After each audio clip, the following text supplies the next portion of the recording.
Okay, and we're back. Now, all my settings are really low, so hopefully my game won't lag.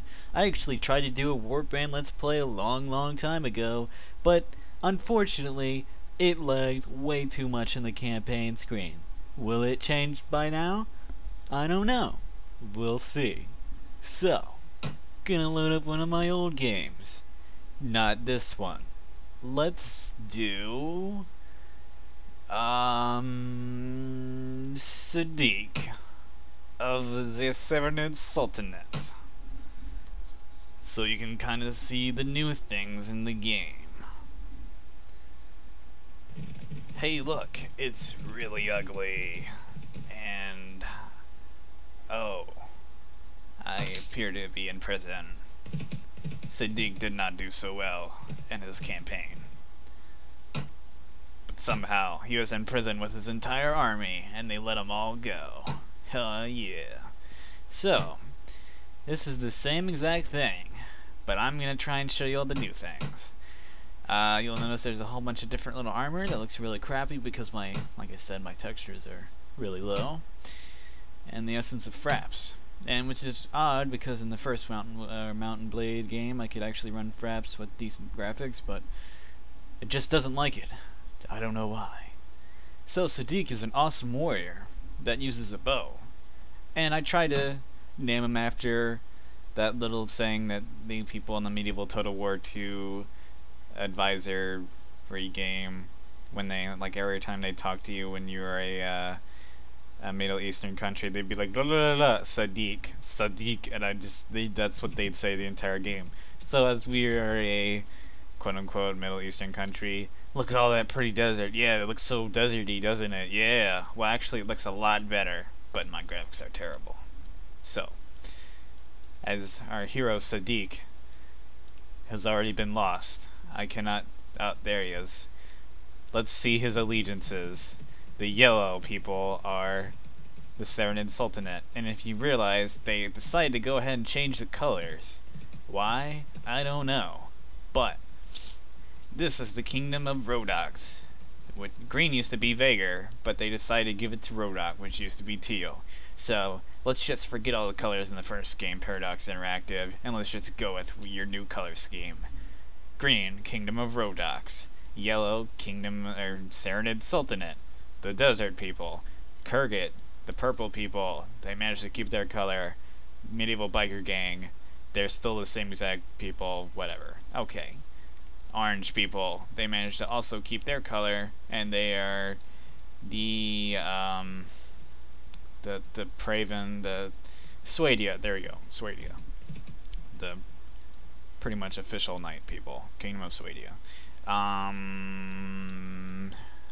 Nords. Nords are now teal. They apparently stole Rhodok's color scheme, and they aren't willing to give it back. Kingdom of Nords, we're at war with them. Kingdom of Vigors. They're just too cool. They made their own color. They just don't give a fuck. And that's how they roll. And they're really pro. So yeah, that's it. This is the entire map, which if you realize from the first game is completely different. Yay. But it's a lot bigger, which I will give props to Paradox Interactive. They added a lot into this new expansion. Now you may notice that I sound really bored and I sound really tired of this game, and I wish it would just go away and crawl into a corner and die or something like that. Now I have to admit I do rag on this game a lot, but I did play it for a very long time, a lot longer than most people would. So don't forsake me as the person who hates this game and is like being paid to review it or something. This is actually a fun game, you know, but I'm just kind of tired of it.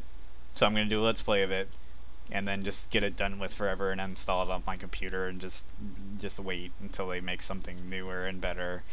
Now, they've added a couple patches since I've last played. Apparently they added like a few new things, but it really, from what I read in the patch notes, it sounded like just like a bunch of fixes that were supposed to be with launch. You'll notice the entire Sultanate army is right here besieging the castle of Almera for the Kingdom of Rhodoks. And this is obviously something you remember from the first game. We'll wait here for a little while, and I'll try and find new things. Ah, there's a battle. We shall approach the siege camp and join the next assault so I can show you what's new in Warband.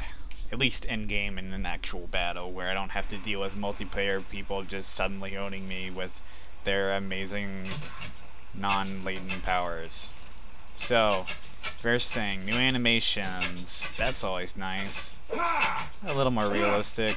If you notice, I'll have the samurai sword. Yes, the little secret weapons from the first game made it into the second one, kind of. You actually have to spawn some of them in.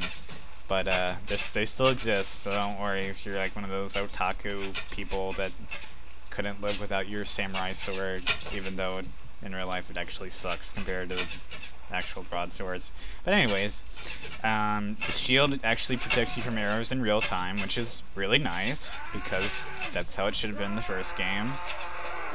But the incessant yelling from everyone on your team, or pretty much everyone in the entire battlefield, is still here, and they get very mad and like to yell, and don't like to make one lick of sense while in the middle of battle. Wow, that is really loud. Let me turn that down, because that's very loud. And to be honest, for the battle component, besides a bunch of new equipment and whatnot, there's really not that much that's different. At least in battle. But the new animations and whatnot are nice additions. There might be a couple of new orders.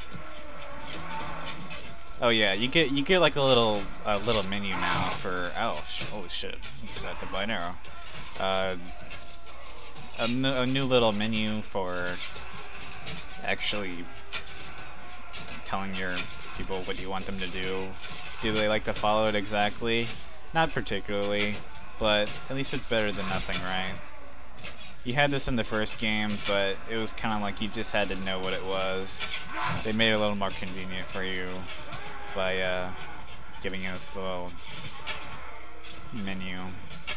Well, our guys are just getting destroyed because we're fighting against the Kingdom of Rodox, which are known for having ridiculous amounts of crossbowmen. Looks like we finally broke through here. I'll let everyone else die because... oh, ouch. I really hate arrows in this game. They're just too good. And I'm just too bad. I'm actually playing on like a decent difficulty setting now, and I'm about to just die. This is not good. Now you think like there's